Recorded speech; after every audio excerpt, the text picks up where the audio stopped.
Le CD que vous allez entendre est tiré de l'un des rares enregistrements existants du père Varillon. Ils ont été effectués en 1971 sur un matériel d'amateur et nous nous excusons de la mauvaise qualité de ce document.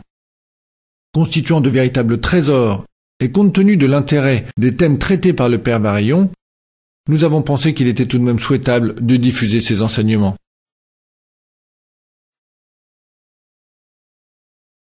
Je vous propose de méditer sur la vocation des apôtres, l'appel personnel du Seigneur Jésus aux apôtres, à André, à Jean, à Pierre, à Nathanaël, à Philippe.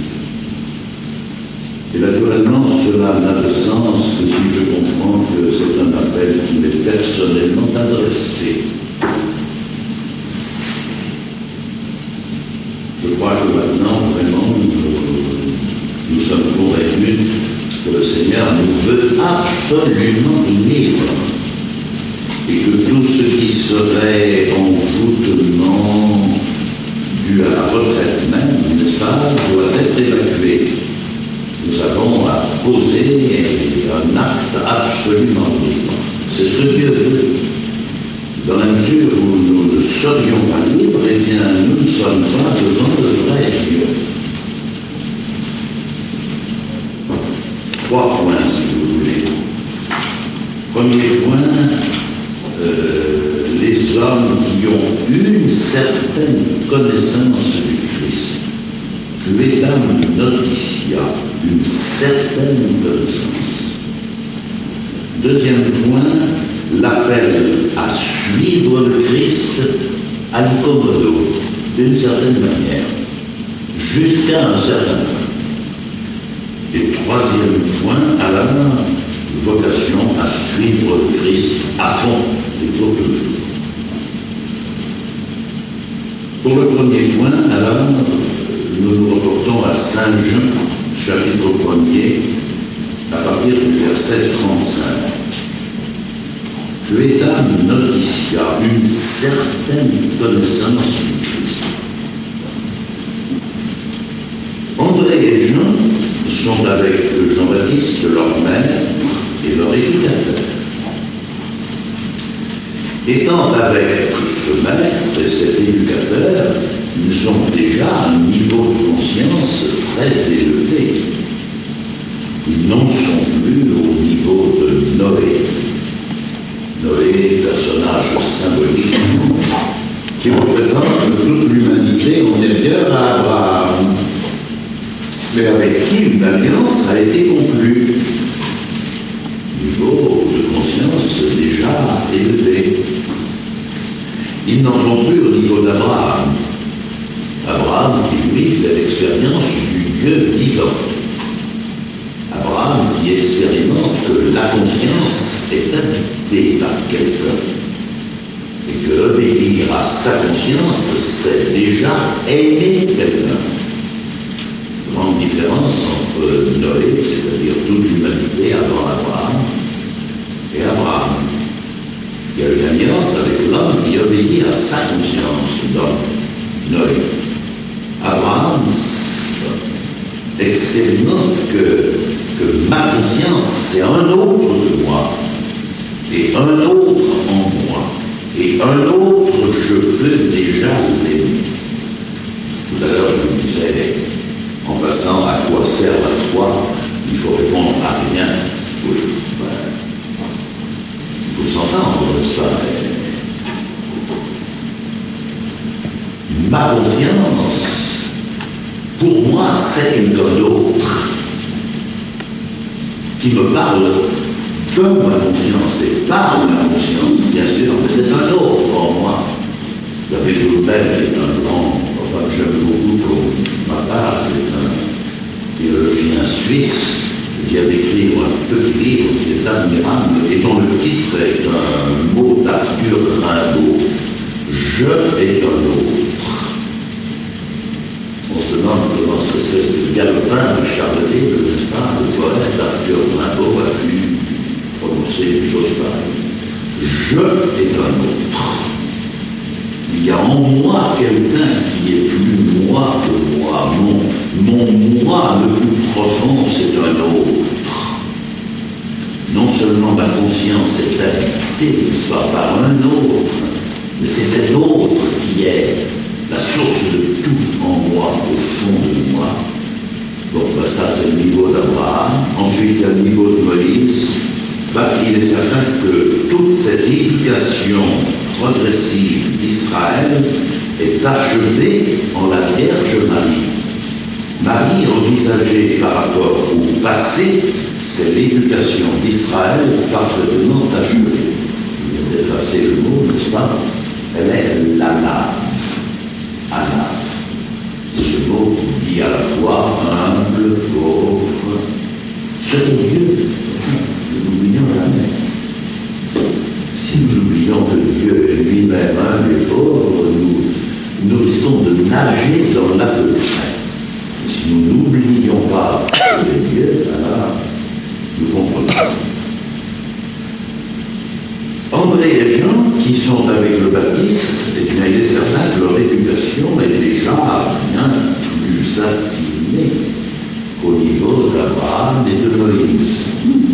Eh bien, je considère toute mon éducation à moi jusqu'à ce jour.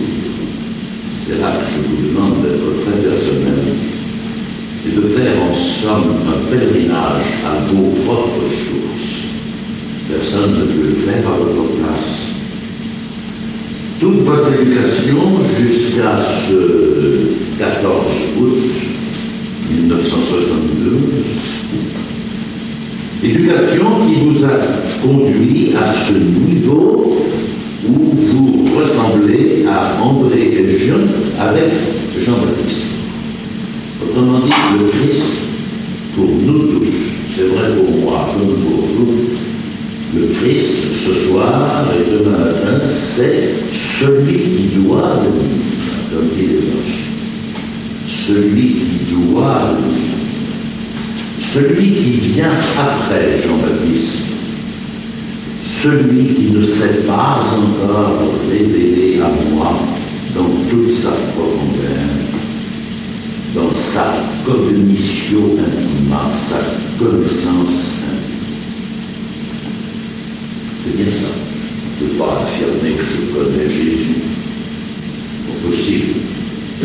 La profondeur de Jésus est infinie. Elle n'a pas de fond. Il est toujours celui qui doit venir. Au Dieu qui était et qui vient. Nous le chantons. Il vient. Il ne cesse pas de venir. C'est le dernier mot de l'Apocalypse, c'est-à-dire du Nouveau Testament. Alors, je m'interroge et je me demande si je suis vraiment disponible à moi qui suis disciple de Jean-Baptiste, si vous voulez, au niveau d'éducation spirituelle qui est le mien ce soir. Est-ce que je suis disponible à accueillir celui qui vient? Et je vous demanderai là d'entonner en somme une sorte de cantique de reconnaissance envers tous ceux qui vous ont pris par la main depuis votre naissance pour vous conduire à ce point où vous êtes ce soir. Je vous propose de chanter dans votre fort intérieur les litanies de tous ceux, parents, éducateurs, frères, amis, ceux que vous avez aimés, ceux aussi que vous n'avez pas tellement aimés, et qui ont tout de même joué un rôle dans votre cheminement. Même à travers le péché, le péché aussi. Esquiam peccata. Qui sait si sans le péché nous serions vraiment humbles? Qui sait? C'est pas possible d'être vraiment humble de façon purement catholique même. Alors, j'en suis maintenant à cet instant qui précède l'éclosion de la fleur, l'exacte maturité du fruit. Je m'envisage au cœur de mon cheminement, de mon destin ici-bas. Alors, dit l'Évangile, Jésus passe. Jésus passe. Là, vous creuserez ça. Est-ce que vraiment Jésus passe pour moi? Fixant les yeux sur lui. Vous ne vous trompez pas, n'est-ce pas? Saint Jean, chapitre 1er, à partir du verset 35. Fixant les yeux sur lui, Jean-Baptiste dit, voici l'agneau de Dieu. André et Jean savent ce que l'agneau signifie dans la Bible. C'est celui qu'on immole, c'est le souvenir de la Pâque juive. C'était un animal symbolique, bien sûr, et voici que Jean-Baptiste dit, oh, cet agneau dont on vous a tant parlé, c'est quelqu'un, c'est un homme, et c'est lui qui passe. Alors, André et Jean suivent Jésus. Ils sont attirés, je dirais, ils sont intérieurement tirés vers le sommet. Je réfléchis, est-ce que c'est bien ça pour moi? Est-ce que je suis intérieurement tiré vers l'achèvement de l'éducation, vers la plénitude? Je crois que c'est le point où nous en sommes. Intérieurement attirés, et nous sommes là, et nous suivons Jésus. Jésus se retourna. C'est extraordinaire cet évangile. N'est-ce pas? On le vit. On assiste à la scène. Jésus se retourna et voyant qu'ils le suivaient, il leur dit, que voulez-vous? Que voulez-vous? C'est vraiment le respect total de la liberté. Aucune contrainte, absolument rien. Qu'est-ce que vous voulez? Rappelez-vous, après le puits d'Adam, la réponse, est-ce que tu veux? Qu'est-ce que tu veux? Et ils répondent à Rabbi, c'est-à-dire maître. Ils ont l'intuition que celui-là est vraiment le maître suprême. Oui, qu'est-ce que c'est qu'être chrétien finalement? C'est avoir choisi Jésus-Christ comme éducateur de la conscience. Voulez-vous en choisir un autre? Bon, ben regardez, Bouddha. Oui, Bouddha. C'est immense le bouddhisme, vous savez. Bouddha affirme, lui, un historien des religions, que Bouddha représente le sommet de la vie religieuse après Jésus. Toute la question, c'est de bien voir en quoi Jésus dépasse Bouddha. Rabbi, maître. Faites attention dans votre méditation très personnelle, si vous l'appelez Rabbi. Appelez-le Rabbi. Mais voyez ce que ça veut dire. Ça veut dire que vous le considérez vraiment comme le maître. Celui que finalement il faudra suivre. C'est encore très vague. Où demeures-tu? Ils ont envie de faire connaissance.